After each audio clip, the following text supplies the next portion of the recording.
भजन आप सबके बीच में, उसके बाद से जैसी आप सबकी चाहत होगी। और श्री कृष्ण भगवान से प्यार कौन कौन करता है, जरा हाथ उठा करके बताएंगे। सब करते हैं ना।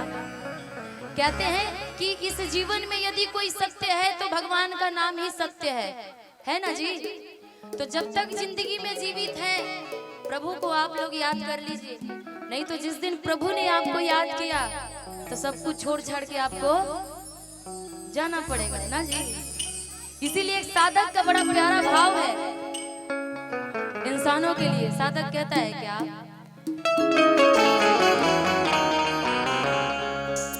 कि हरि गुण गा के जीवन सफल बना ले रे पगला, कि हरि गुण गा के जीवन कि सफल बना ले रे पगला, कि सफल बना ले रे पगला, सफल बना ले रे पगला, कि सफल बना ले रे पगला, सफल बना ले पगला। बोले कृष्ण कन्हैया लाल की जय, दादा परशुराम की जय, अपनी अपनी माता पिता की।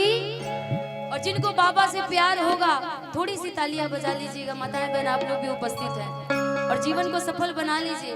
कोई आपके जिंदगी में कभी दुख ना हो तो मीठी मीठी भजन में भाई इधर से जो भी लोग खड़े हैं थोड़ा सा ताली बजा लेना एक ही हाथ से, कोई बात नहीं। कि हरि गुण गा के जीवन सफल बना ले पगला,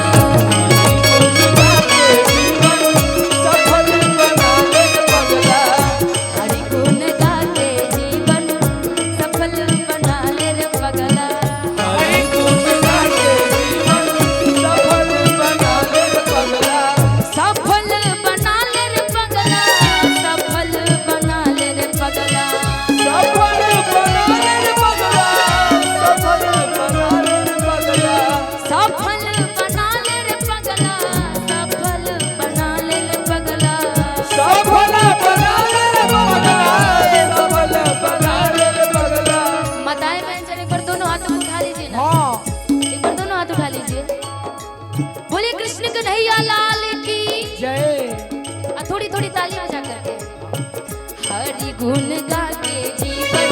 सफल बना ले पगला, हरि गुण गा के जीवन सफल बना ले पगला, हरि गुण गा के जीवन सफल बना ले पगला।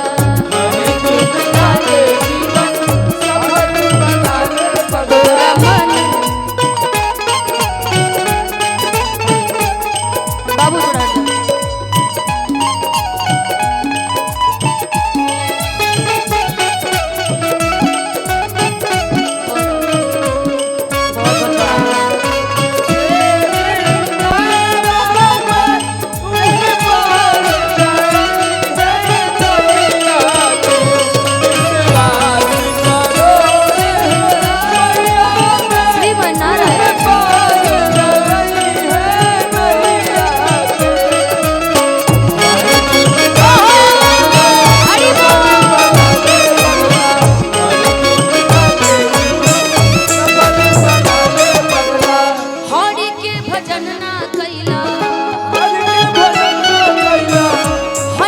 भजन ना कैला, घर के न घाट के भैया, कहते हैं कि इस जीवन में यदि आप सच्चे मन से प्रभु को याद करते, भगवान को याद करते हैं ना, तो आपकी आजीवन जब तक जिंदगी है बहुत अच्छा से कटता है। और जिस दिन आप घमंड में जिएंगे, जिस दिन आप प्रभु को भूलना भूल गए, याद करना भूल गए, उस दिन प्रभु भी आपको भूल जाते हैं। इसीलिए साधक कहता है क्या, हरि के भजन ना कैला, हरि के भजन ना कैला, घर के न घाट के भैला, घर के न घाट के भैला, हरि के भजन ना कैला, हरि के भजन ना कैला, घर के न घाट के भैला, हरि के घर के न घाट के भैला। मनुष्य तन पाके आपन, मनुष्य तन पाके आपन जीवन बनाए रे पगला, तन पाके आपन जीवन बनाए रे पगला।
कि हरि गुण गा के जीवन कि सफल बना ले रे पगला।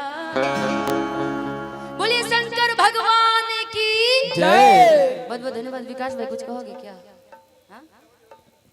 सीधे सीधे संगीत की तरफ चला